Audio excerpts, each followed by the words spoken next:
The Bible has historical narrative. It has genealogies. It has law code. It has poems. Poetry. It has letters. It has deep theological passages. I saw a book once that had a page and a half with commas and semicolons before the next period appeared. Romans is almost that way sometimes. All these kinds of information are best presented in specific formats. Historical narrative is well presented in just plain text. Sure. That's what we're used to. But on page 1 of any Bible, you have several paragraphs describing creation. But as a reader, I'm not interested in how the Modern Language Association or how the Chicago Manual of Style tells me I should have that paragraph set up. I'm interested in the 7 days of creation.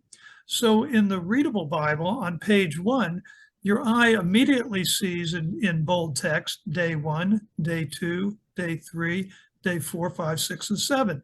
And then there's the text there, reads the same as the ESV or as the NASB or the American Standard Version. Our texts are very much the same.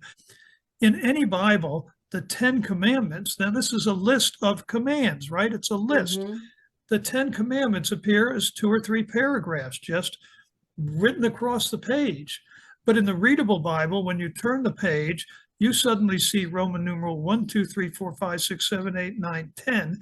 You see a heading, it says the 10 Commandments. And before you read the text, you immediately know I'm looking at a list of commands. The book of Leviticus, very hard to read. When's the last time you said, I sat down and said, I'm going to read Leviticus today? Not lately. No, not lately. No. Because you see, Leviticus is law code.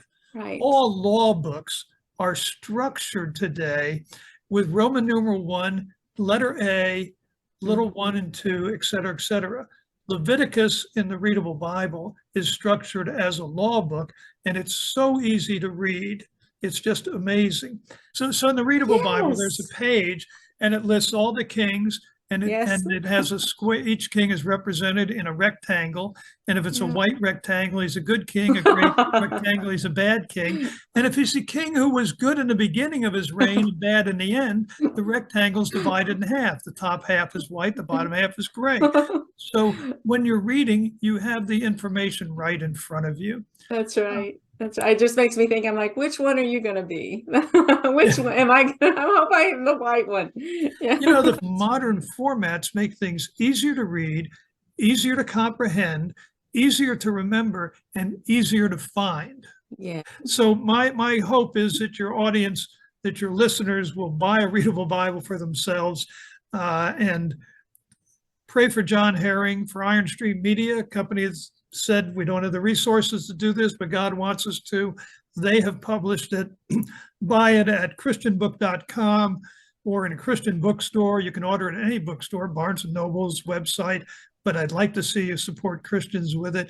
Amazon has it. It's a higher price there than a Christian book. Mm-hmm.